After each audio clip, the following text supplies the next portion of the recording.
संवाद यात्रा आम्ही 20 ऑगस्ट 2024 ला मंत्रालयावर वायसीम येथे आमची सभा होऊन राज्याचे मुख्यमंत्री ते सुद्धा एका दैनिकाचे संपादक आहेत आणि ते देखील मी त्यांनाही भेटलो, त्यांना सांगितलं, त्यांनी सांगितलं की या बाबतीमध्ये आपण निर्णय घेऊ.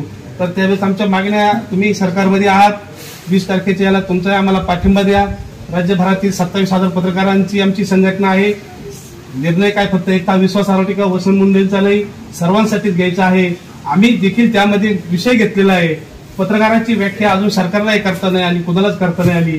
आम्ही सांगितलंय पत्रकारितेमध्ये ज्यांचं 20 वर्ष झालं असेल, 10 वर्ष झालं असेल, अशा पत्रकारांची दरवर्षी सरकारने पडताळणी करावी.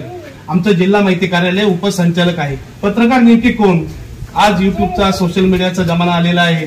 साहेब, ज्यांनी पत्रकारितेमध्ये आयुष्य घातलेले असेल, माझ्यासारखं एक वर्तमानपत्र चालवत असेल, आमचं दुःख आम्हाला माहिती आहे. म्हणतात जर आपला मित्र जर संपवायचा असेल तर त्याला एक स्कॉर्पिओ आणि एक वर्तमानपत्र करायला लावायला पाहिजे. नाही, त्याने भीक मागितली तर काय? पण दोन्ही गोष्टीतून माझ्याकडे स्कॉर्पिओ आहे आणि वर्तमानपत्र आहे, पण मी आमच्या सर्व मित्रपरिवारांच्या पत्रकारांच्या सहकार्याने हे चालवतोय. म्हणून साहेब, तुम्ही या सरकारमध्ये आहात. आता तुमचं या सरकारमध्ये तुम्ही घटक पक्ष आहात. आमच्या 20 मागण्यांचा अपडेट आहे. त्या अपडेट बाबत आपण देखील एक पाठिंबा देऊन या सरकारमध्ये आपल्या राज्याचे उपमुख्यमंत्री नामदार अजितदादा पवार यांच्यापर्यंत आम्ही गेलेलोच आहोत. आपलं देखील एक पत्र आम्हाला जर आलं तर नक्कीच फायदा होईल. आणि पत्रकारांच्या बाबतीमध्ये आम्ही पत्रकार आहोत, आम्हाला एक अभिमान आहे. आणि तुमच्यासारख्या ग्रामीण भागातील अनेक पत्रकार हा अनेक नेत्यांना घडवत असतो, मात्र त्याच्या कुटुंबाकडे त्याचं दुर्लक्ष होत असतं. साहेब, 200 कोरोना काळामध्ये 240 पत्रकारांचा मृत्यू झाला. या तुमच्या सरकारचे तत्कालीन आरोग्यमंत्री राजेश टोपे यांनी सांगितलं शासकीय कर्मचाऱ्यांप्रमाणे पत्रकारांना देखील 50 लाख रुपयाचा विमा कवच देऊ, पण कोणत्या प्रकारचा GR निघाला नाही.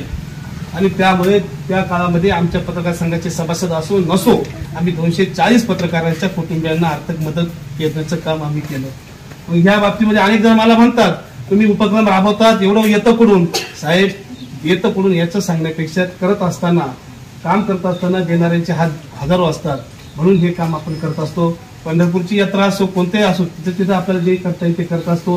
गुणवंत विद्यार्थ्यांचा कार्यक्रम असो, सर्वच या ठिकाणी मी काम करत असताना मी पहिलंच सांगितलं होतं, आज 27,000 पत्रकारांचं प्रतिनिधित्व करत असताना प्रत्येकाच्या सुखात जाता नाही आलं तरी दुःखामध्ये मी जाण्याचं काम करत असतो. वारिशी नावाचा पत्रकार असेल, तिथं देखील कोकणामध्ये त्याच्या कुटुंबाला त्या ठिकाणी आम्ही जी मदत करायची ती केली. म्हणून मी राज्य पत्रकार संघामध्ये काम करत असताना मी असे उपक्रमाला आम्ही जास्त महत्त्व दिलं. पत्रकारांच्या सुखदुःखामध्ये जाण्याचा योग आला आणि यापुढे काळात देखील असेच उपक्रम आम्ही पत्रकार नेहमी करत असतो आणि करत राहू. कारण हे कार्यक्रम करत असताना पत्रकारांकडे या समाजाचा दृष्टिकोन बघण्याचा कसा वेगळा निर्माण करता येईल हा आपला ध्यास आहे.